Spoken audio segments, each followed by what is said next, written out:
He's been up here more this year than he was last year.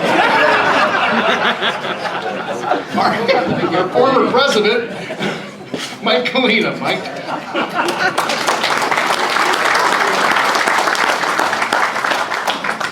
Yeah, Jack, everybody just keeps running away from the podium because they think you're going to ask them the factoid. So they're saying, I don't want to introduce anybody. You might have to know. What I love about Jack's factoids, though, it's the mystery that he's connecting these dots somewhere, and you're supposed to keep up with that. And then somebody raises their hand out there and says, I know, and Jack says, yes, but you're wrong. He like sets us all up, so I'm not even raising my hand anymore. That's perfect. A factoid, though, up front here, I learned before I came up, was that Pastor Nutt was also a tight end at North Canton Hoover High School, as Aaron was. And there were 55 catches between the two of them. Aaron had 50. I don't know if that's an accurate factoid, but it was a balanced story. Gordy, it might be true. It might be true. It's his fault. Maybe so. See, it's easy to do that now. Easy to do that now. But before we jump into our speaker today, we do need to honor our president today in a very unique way. He was inducted this past week into the Stark County High School Football Hall of Fame as part of the class of 2007. Very well-deserved honor. I think Wade Hostetler energized the crew. You all ran out and voted last Monday right after. It was perfect.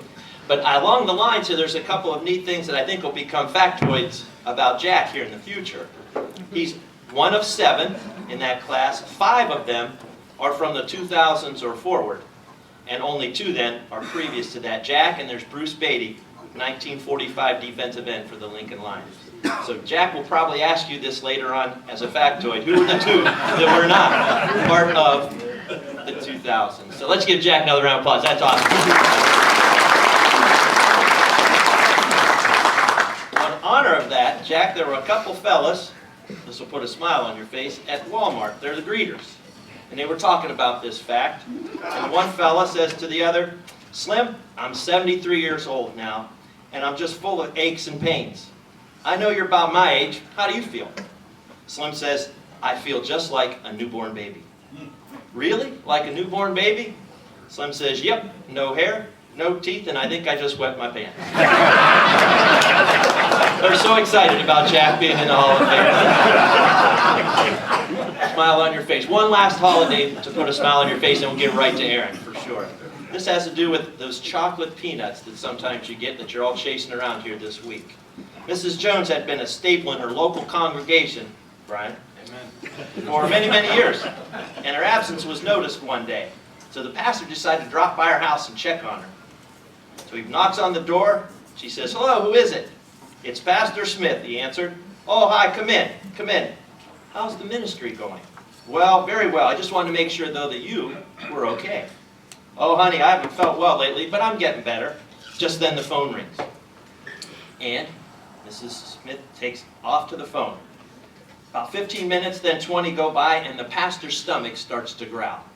So he looks over to the side, and there's a bowl of peanuts there. So after about 45 minutes, he begins to eat these peanuts while she's on the phone. Right then, Mrs. Jones returns and says, honey, I'm so sorry. That was my sister from Pittsburgh. We only call once a month, and so I have to take that call.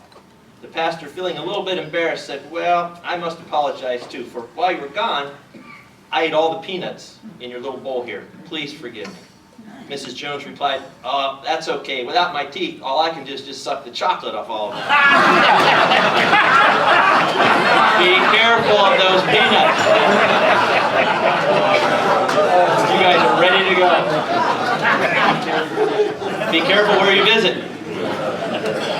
Now that we've got holidays out of the way and Jack properly honored, it gives me great honor to introduce our speaker today. And this will be a talk like you've never heard before. It's a great honor for me to be introducing Aaron, but most importantly, the honor sits with the type of speaker that we typically have had who will share a journey through athletics and move them into upward positions, and they have lots of glitz and glamour, and they share that story. Aaron's going to take you on a life story that perhaps started out that way, but had a huge change. And what he's done with his life is championship-like. Oh, it might not make it to the Hall of Fame. It might not be captured on ESPN. It might not even be a 30 for 30. But what it does do is stir our heart and our soul, become helpful right here in our community with those that we love and those that we care about and those we spend time with. So like we've never had before, I want you to sit back and listen to the intro, but more importantly, enjoy this speaker today. He's a special young man. Speaking of that young man, Aaron Cooksey was born in North Canton and raised by two of the most loving parents any child could ask for. Kim and Pam Cooksey, who are right here in front. Kim and Pam, want to give a wave? Love you guys very much. Kim, by the way, I got to know when I was the superintendent of North Canton City Schools. He was the park director and then moved into our school system at our high school as our student services / security officer at the high school. He still does that today. Great family, great man. I want to make sure that I call attention to that, as Aaron has done. They taught him many lessons in life, including making the right choices, and they allowed him to channel his energy and find his passions. As a child, he discovered a love of sports and excelled in football, basketball, and baseball while at Hoover High School. In all, Aaron earned 8 varsity letters and was Federal League and All-County in football and baseball. He became a leader in both the classroom and on the athletic fields. Wanting to become a leader in the educational field, Aaron turned down several scholarship offers and decided to play 2 sports, football and baseball, at Mount Union. His story begins when, 1 month before his college football debut, he tore his ACL. Shortly after that, he experienced his first drink of alcohol. Over the course of the following year, he began what he calls a destructive cycle of drinking and driving. As he neared the end of his ACL recovery and prepared for a return to the field, he was crushed by a second tear of his ACL. His despair following this injury proved to be a deadly factor in his decision-making. As he continued down this path of destruction, he was the cause of an accident that resulted in the death of his best friend. As a result of this accident, Aaron served 4 years in prison and has had his driver's license suspended for life. He also realized that this incident that he had created was a nightmare that affected hundreds of people. Upon returning home from prison, he graduated with a degree in corporate communications from Walsh University. He used this degree and his nightmare of an experience towards speaking to and with Ohio-based schools and organizations. Word began to travel fast, and Aaron realized that he was able to make a real impact by sharing his story. 4 years after his release from prison, he chose to leave his corporate career and focus all of his energy to make a difference through speaking about this ordeal.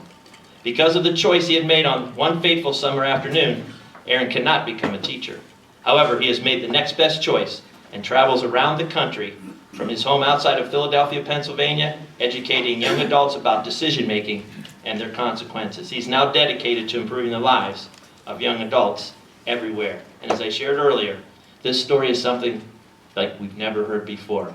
Let's embrace it, and most importantly, let's honor this young man by doing, after his talk, something very special in the lives that we impact. But first, let's welcome him to the podium today.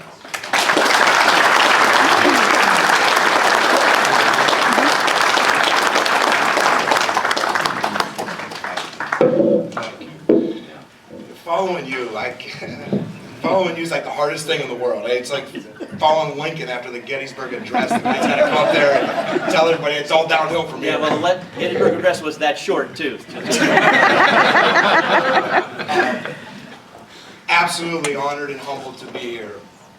This is not going to be easy. I owe a lot of apologies to a lot of people. For 16 years now, I've held my head down and ashamed, embarrassed, remorseful, sad, humbled. Today I'm going to get 10,000 pounds off of my chest, and I'm going to share my whirlwind of a life with you.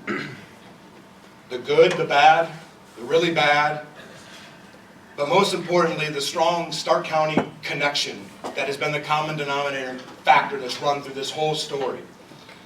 I grew up in North Canton, Ohio. I was fortunate growing up. I was an only child. I had 2 of the greatest parents anybody could ask for. I knew right from wrong. I was raised the right way, so don't ever get it confused. My neighbor growing up was Coach Ed Glass. So from a young age, I knew I loved sports. He was my neighbor. Between my father and his connections to North Canton, so many legends here. Coach, good to see you. I was able to become a water boy for the North Canton Hoover Vikings at a very young age. And I'd be up there every summer for every 2-a-day practice. And and just submerged the old stadium, the old cage lockers under the old stadium at North Canton Hoover, running around. And Jay Bishop was the trainer. Larry Salinas was a young student manager. Dick Gross was a coach. I thought he was 120 then. All these people. So I knew from an early hour. And my Saturday mornings were spent at the stadium in Dick Miller's office, smelling cigar smoke and space heaters, and listening to him gripe to my dad about the night before, whatever it may have been. So I realized from a young age that's what I wanted to do, and I didn't know which sport, so I tried them all, and it was football, basketball, and baseball. And keep in mind, I grew up at a time where coaches were amazing, because coaches were they wanted you to play more than one sport. They encouraged you to play more than one sport. They said, no, don't just do one. So coming through, it was football, baseball, basketball, one season into the next. I had that structure, I had that routine. It was everything that somebody like myself needed. And as I got into middle school, then you start competing against the Jacksons and all the other teams in the league and the county. And I realized how special that was as I got older. From 7th grade through my senior year of high school, I think about all the athletes that played more than one sport, all the great athletes that I competed against. And the one that always comes to my mind is John Taloni, who was at Jackson. He played football, basketball, and baseball. And from 7th grade until we graduated, him and I had just created this level of, it's not hate, but it's like this competitive dislike for one another. And our summers were, we'd play each other in summer league basketball, baseball. It was just like for 6 straight years we couldn't get out of each other's faces. Now he's somebody I respect more than anybody you can ever imagine. And he's someone that I think the world of. But it was great to grow up then with, I had Coach Hertler, and Coach Pepper was my basketball coach, and Coach Long, who meant the world to me. And I don't think I could do this without telling a Coach Long story. So Coach Mel Long, as we all know, lost about a year ago. And when I was a sophomore in high school, I started out on the JV, and we had this game, and Coach Ginsley was our JV coach, and we were winning. It was late. It was getting dark outside. We're playing at Ellett. And I'm in the batter's box, and they throw it in. It grazes my sleeve. And the ump's like, hit by pitch, take your base. I'm like, no, sir, it didn't hit me. It didn't hit me. I promise you, it didn't hit me. I'm trying to be honest here, Blue. What do you want from me? So Coach Ginsley comes flying down the line. He's like, Aaron, why did you hit? I said, Coach, it didn't hit me. So we convinced the umpire. It was the most selfish thing when I look back on it. It's not a leadership thing to do. But I'm like, Coach, I'm going to hit a home run. I promise. So next pitch, hit a home run, right? Get moved up to varsity, about 4 or 5 games into varsity, we're at Worcester. And I'm standing in the batter's box, pitcher throws it, never touches me. Umpire, hit by pitch, take your base. I'm like, Blue, it never touched me. Come flying down the lawn, Coach Long, get your ass down to first base right now. I don't know what you think you're doing. It's the only time he ever yelled at me the rest of our relationship together. But I thought, this guy means business, right? So, but sports, that's what I loved. And so when I graduated high school, I was fortunate. I was recruited in a lot of sports. Coach Tressel was at Youngstown State at the time. Coach Saban at Michigan State at the time. Everybody forgets about that little stop. But Coach Saban was at Michigan State, and all these options and opportunities. But I wanted to play more than one sport. I just couldn't not do the things I love to do. Basketball was just a transition sport, something to do in between football and baseball. So I did. I decided I was going to go to Mount Union. In fact, I went on my visit there with Bobby Hendry.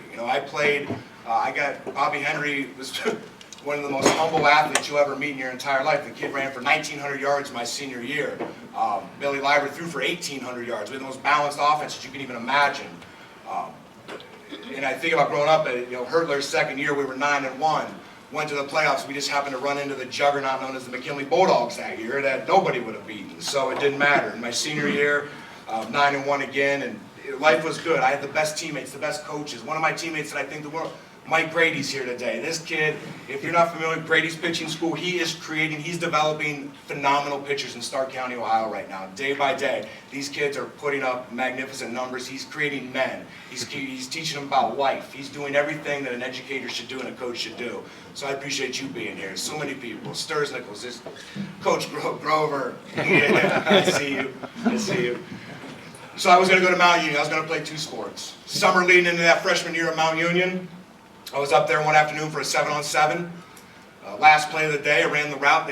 Quarterback left it short. Something on my knee popped. Came to find out it was an ACL. And there were a million ways I could have processed that information when I learned about it. Whatever reason it was, I instantly got an attitude. Thought, why me? Poor me. This isn't how it was supposed to go. So I drank for the first time. I didn't have any good reason. I had no good reason to do it, but I did it. Led to a second, a third drink. Never in a million years would have I got behind the wheel. Scared to death, wouldn't do it. So I started at Mount Union freshman year, rehabbed the knee, did everything I was supposed to do.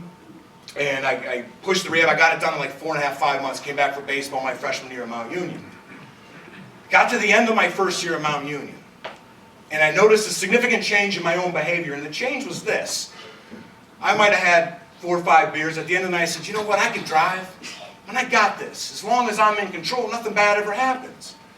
And I call it the competitive gene. And for the longest time, I'm like, hey, people are either competitive or they're not. And the older I get, the more I realize it's hardwired into everyone's brain. It's as an individual, you live for those very moments or those very situations where you can step up and take control of a situation when something's on the line, when it counts the most. Whether it's something athletically, doing a sales pitch for a big client, whatever it is, in your head you're not going to fail. It's not arrogance, it's confidence. It's a huge difference. So by the end of that year, I thought, at the end of the night, 4 or 5 beers, handful of this, that, or another, I thought, you know what? I can drive. I got this. I'm going to go the speed limit. I'm going to go under the speed limit. I'm going to wear my seatbelt. As long as I'm in control, nothing bad happens. But then you become comfortable with those poor choices because you get away with them. And you think, I got away with this, I can get away with that. So I get into my second year of Mount Union, grades are slipping, eligible, barely. My priorities had completely, losing that structure, losing that routine. I'll tell you what, the worst mistake I ever made, after I learned of the first knee, I went to football practice, and Coach Montgomery, he was the defensive coordinator at the time, he pulled me aside, he said, Aaron, if I can recommend one thing, show up to practice every single day. Keep yourself involved. And I did. Day 1 I showed up. Day 2 I showed up. Day 3 I showed up. And I'll never forget it. I walked away. I couldn't take it. I'd never had to stand on the sidelines and watch, and it bothered me. And I removed myself from that, and it was the worst decision. And people like Matt Campbell, who's coaching at Iowa State now, he was on the team, tried to keep me in there. They went down the right path. I went down the wrong path. Jason Candle, a friend of mine, coaching at Toledo, they went down the right path. I went down the wrong path. So all these people tried to bring me in, but I wouldn't let them. So I'm into my second year, grades are slipping. We come back, second semester, sophomore year. We're inside, getting ready to take a trip to Florida for baseball. Doing a simple drill, we're laying down bunts for the pitchers so they can practice covering first. Lay down a bunt, run to first, they overthrow it, turn to go to second, right knee popped. Instantly knew what I did. And it was at that moment in time, that was the moment in time I look back and I say, you know what, why me? This isn't how I was supposed to go. But I'm going to live life as fast as I can, as close to the edge as I can until I fall off. I don't care who I hurt along the way. If you're hanging on when I fall off, that's your choice. That's your decision. From that day forward, I consumed myself with drugs, with alcohol. I made every poor decision that one could make. And it all led up to July 29, 2001. It was a Sunday.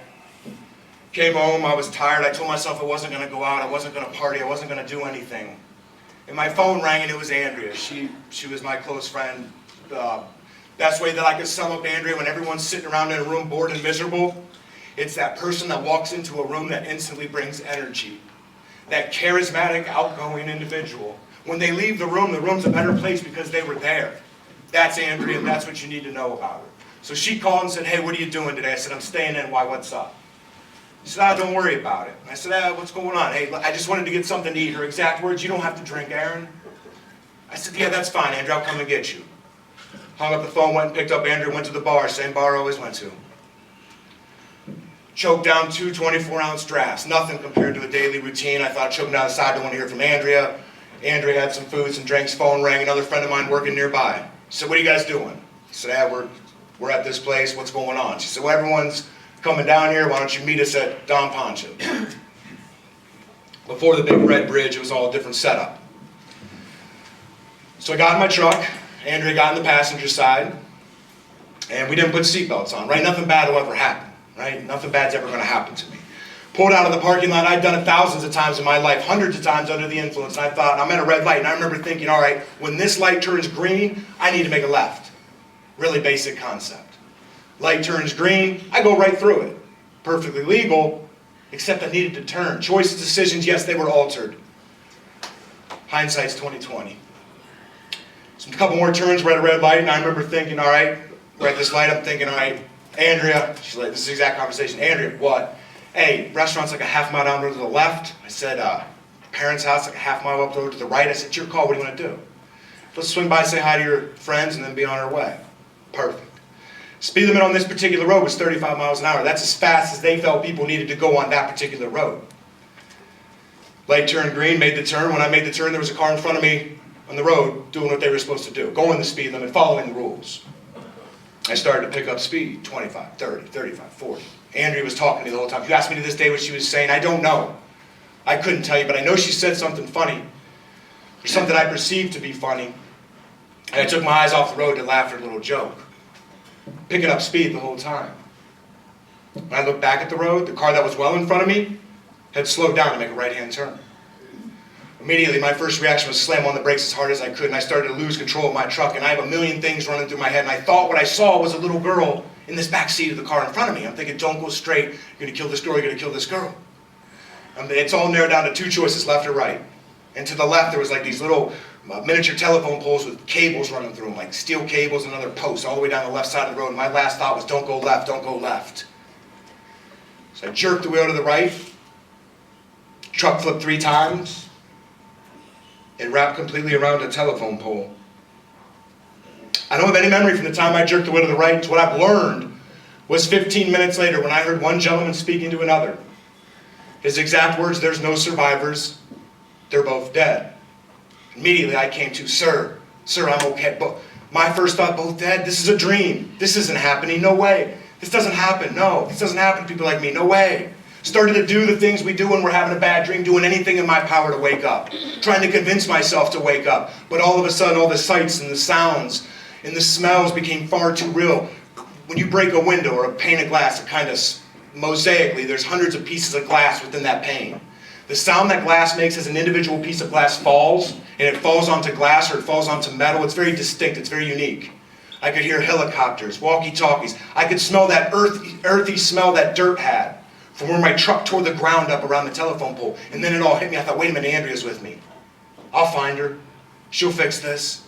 And I kept looking and looking and looking, and I couldn't find her anywhere. I got frustrated, I got mad. And in one last-ditch effort, I looked back and to the right. And there she was. It's not what you're thinking. Everything looked perfect, everything looked fine. I remember thinking, all right, I'm going to stare at her stomach. As soon as it goes up and down, lesson learned, man, I'll never do this again. I'll never do this again. And I stared at her stomach what felt like a lifetime. Probably a minute and a half. I said, come on, move. Move. Never did. In the back of my head, I knew, but I couldn't come to the realization that my actions were capable of taking another human being's life. Specifically on such an ignorant act. This is my best friend. This is somebody I'm supposed to be doing everything in her best interest. How highly did I think of my friend? I'm going to knowingly drink, get behind the wheel, speed, flip my truck 3 times, and let her die in a ditch, upside down, wrapped around a telephone pole on a Sunday afternoon because I thought I was above the law. Because I didn't think anything bad would ever happen. That's ignorance. They rushed me to the hospital. I spent a week in intensive care. I don't talk about it. I'm still here and somebody's not. They let me go home from the hospital, but I knew what was coming. I knew what was coming. Got a phone call a couple weeks later. Warrant was issued for my arrest. Turned myself in. Started the process. There was no taking it to trial. I did it. From day one, I accepted responsibility. It would be a matter of the judge, the prosecutor, my attorney, and her family would determine my fate. And we came to an agreement that I'd be sentenced December 24th, 2001. And that was going to result in a 4-year prison sentence and my driver's license removed for life. One of the biggest, most critical things of the sentencing process is called a victim impact statement. And what that is that's the victim or their family's opportunity to show up in a courtroom and look you in the eyes and tell you how they feel about what you did to the one that they love. So this would be no exception. So I showed up for sentencing on the 24th. Weather was really bad in Canton, Ohio. Her family couldn't get there from Youngstown. The judge says, hey, you're going to go home for 3 days. You're going to be back in my courtroom on the 27th. You're going to do 4 years. Don't ask me to get out a day early. Your license is gone. You'll never drive again. I thought, all right, that's fine. I'm dealing with the loss of Andrea. I'm thinking, cool, 3 more days. Second day home, I'm getting out of the shower, and I'm looking in the mirror having one of those, how did life get to this point so fast moments? How did I go from the guy that wouldn't hurt anybody, wouldn't do anything wrong to anybody, to this guy that was a drug addict, alcoholic, killed his best friend, and was now going to prison, all in a year and a half? And resonating in the back of my head is what my dad always said. He said, hey, if life's not going the way you want it to, look in the mirror. You'll figure it out. And when I looked in the mirror that day, what I saw staring back at me was the most selfish, horrible person that's ever walked this earth. That was the moment of clarity. That was the moment I realized one little choice, one little decision that I did not think would have affected anybody or affected hundreds and hundreds of people. Here's how. I let my mom and dad down. Second worst feeling I've ever experienced in my life, next to taking Andrea's life. Coaches, teachers. One of my favorite teachers of all time showed up. Miss Tomek is here. I probably let her down. I probably broke her heart that day. Friends. Andrea's side, her mom, dad, brother, sister, nieces, nephews, coaches, teachers, little kids that looked up to her. Hundreds and hundreds of people woke up July 29th, 2001. By the time they went to bed, their lives were completely changed forever. Still being affected to this very day. So I showed up for sentencing in the courtroom. Her family was there, specifically her father, and he read a statement for about 8 minutes. For 8 minutes, this grown man was weeping for anyone or anything to bring his daughter back for one more day. One more family dinner is all the man wanted. And I don't know every word that came out of his mouth that day, but I'll never forget the look in the man's eyes. And it's a look I can't describe to you. I wish I had the adjectives to describe it, but I don't. The closest thing I can tell you is every year I come back to Ohio and I do these prom programs up in Northeast Ohio, Cleveland area, and they bring about 4,000 or 5,000 high school seniors in. And afterwards they do a thing called a walk of remembrance. And what it is it's 10 families. Each family lost somebody close to them to the hands of a drunk driver, just like me. And they have these big pictures of their loved ones, and they stand on either side, and silently after the program, 5,000 kids silently walk through this hall of victims. So the first year I did the program, I'm thinking, I need to do this. I know these people probably don't like me, but I need to do this. And I look at the picture of their loved one, and I look each family member in the eyes. And by the time I got through to the last family, I realized each and every one of those family members, the very look in their eyes was the exact same look that Andrea's dad had in his eyes that day in that courtroom. And like I said, I can't describe it to you, but I'll tell you this much. You don't want to be the reason that causes it. It's the most horrible, humiliating, embarrassing feeling. No, your actions, your choices, your decisions cause that much pain and that much hurt, all on such a preventable act, all on something that never even should have happened. But my pride got in the way. So they led me out of the courtroom where I spent the next 4 years in prison. Got out of prison. I was fortunate enough to finish my degree. I came home as a promise to my family to try to make them proud again to complete my degree, knowing I couldn't do anything with it. So I went to Walsh University. Coach Dennison allowed me an opportunity to try to come out and play football. Would have worked out, ran into some health issues from past choices. They'll catch up. But nonetheless, I completed 63 credit hours in a year and a half, and I have a degree in corporate communication. Now, there's not a lot of things in the world I can do with it. If it's not you have a felony, don't worry about it. Oh, but you don't have a license. Oh, you don't have a license? Don't worry about it. You have a felony. I've created this life for myself. I've done this to myself. So when I came home in 2006, I knew I wanted to speak. And Mr. Hexmer, Ray Hexmer, who couldn't be here, he assured me he had the flu, and that was the only reason. But I said, I'll still say nice things about you, sir. Mr. Hexmer, he gave me an opportunity. Dave Johnson had visited me over the course of 4 years in prison, and one of my last visits, he brought Mr. Hexmer with me. And little did I know it was an interview. He was seeing what kind of person I was. And upon release from prison, he gave me the opportunity to work at First Communications up in Akron as on a part-time level, and he said, if you get your degree, I'll bring you on full-time. And the whole time I'm telling him, he's always asking, he's trying to grow me as a person. Well, what do you really want to do? What do you really want to do? I want to speak. He's like, you got to give to get. And I spent 3 years just Stark County traveling, talking to these high schools, doing everything I could. But in 2006, I got a call from Coach Tressel at Ohio State. And he said, will you talk to my team? I said, absolutely. And looking back on it 10 years ago, I'm thinking how raw of a speaker I was at the time. I'm actually embarrassed, but nonetheless, he gave me that opportunity. He recommended me as a speaker. Before I knew it, I'm at the University of Georgia. I'm sitting in Coach Rick's office watching tape on guys. I'm at Virginia Tech, TCU, Houston, Auburn. I just got back from Florida State at the beginning of November. But I get to travel all these places, and I get to see all these athletes. And let me tell you what, 7 out of 10, I've been to 44 states in this country. 7 out of 10 programs that I do, no matter where I'm at on the map, a kid will come up to me afterwards and say, I went to such and such school in Stark County, Ohio.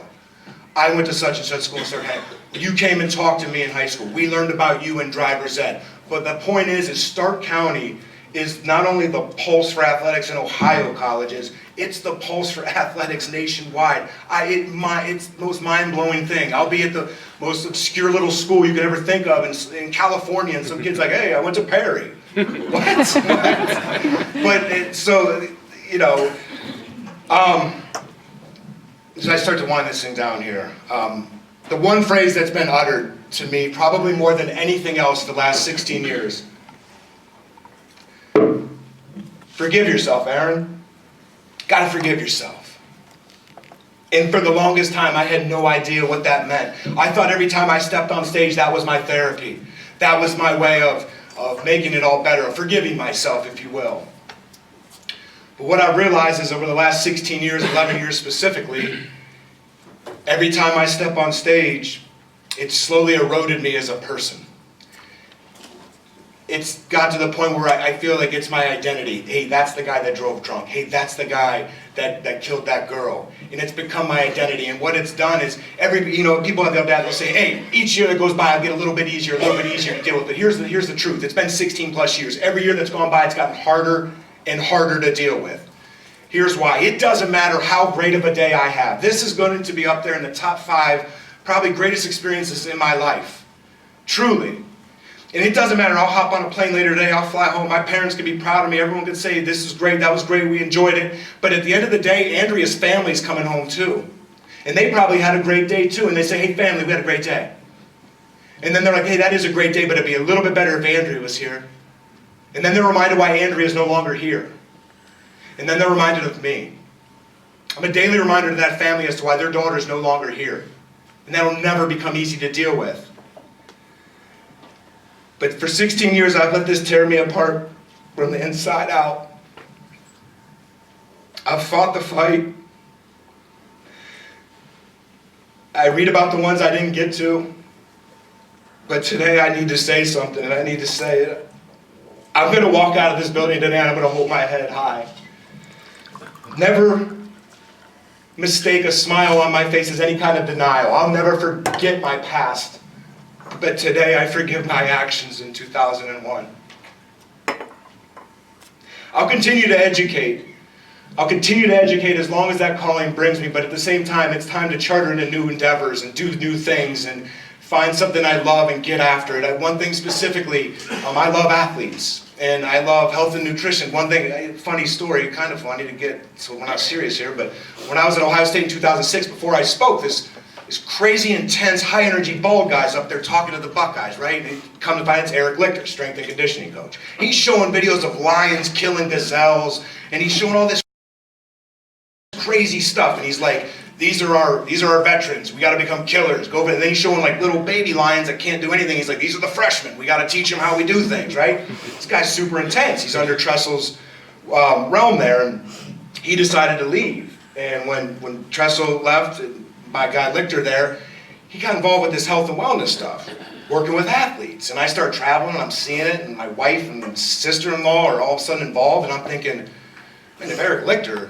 is putting Ohio State on products, he's putting all these people on products, this is something I want to get involved with. So I'm trying to transition. I want to do leadership things. I want to come in and pump people up, not make them depressed, not send them on their way like, well, that was a depressing story, thanks a lot, guy.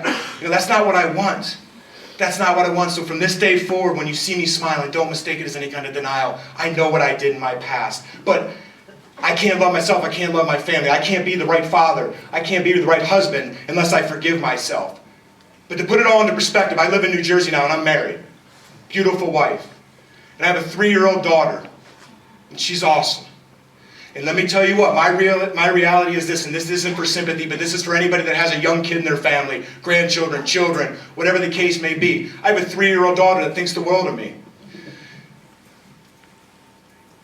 And my reality is there's going to come a day that I have to sit that little girl down, and I have to look her in the eyes, and I have to tell her what I did. And that I didn't have any good reason to do it, and I hurt a lot of people. And then I went to prison, and I was a bad person, not because I went to prison, but because of what I did to get there.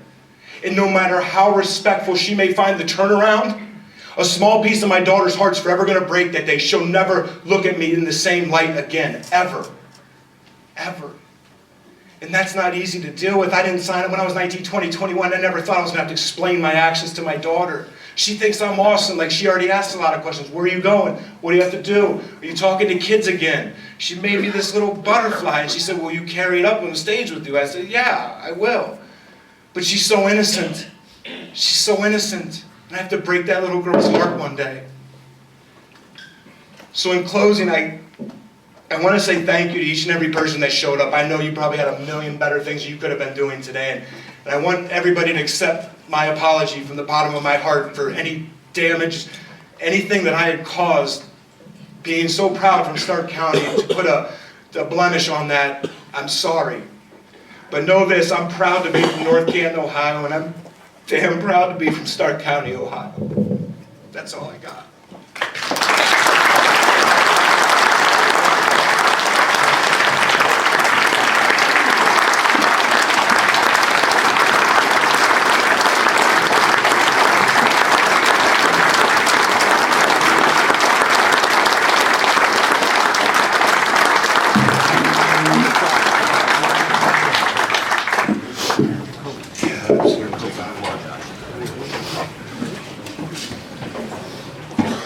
I'll take a question. If you want to ask a question, you can.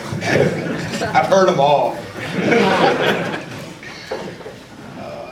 I wouldn't ask one of you. What, Randy? I don't got time for it. You might it'd be Randy. I'd like to think that me and your dad, both of you do football, had a lot to do with your success. Quite a bit. We go playing, Thanks, Mayor. Did we beat Hurtler? Did we do it? Fudge the numbers. We gotta let them know we did. Oh, thank you. I love you, Randy. Thank you. Questions? Anybody? No, that's all right. Hey, I don't blame you. It's a oh yeah, go ahead, Mel. Has Andrea's family heard your talk? Has Andrea's family heard my talk? I have, throughout my journeys, I've run into family members that were students that have heard my talk. Her family specifically know. I respect their wishes with that matter, and we don't have contact. They know what I do, they support what I do. I don't use her last name, but I have had no contact, and I understand. Now that I'm a father to a daughter, I completely get it. I understand. Anybody? All right, well, everybody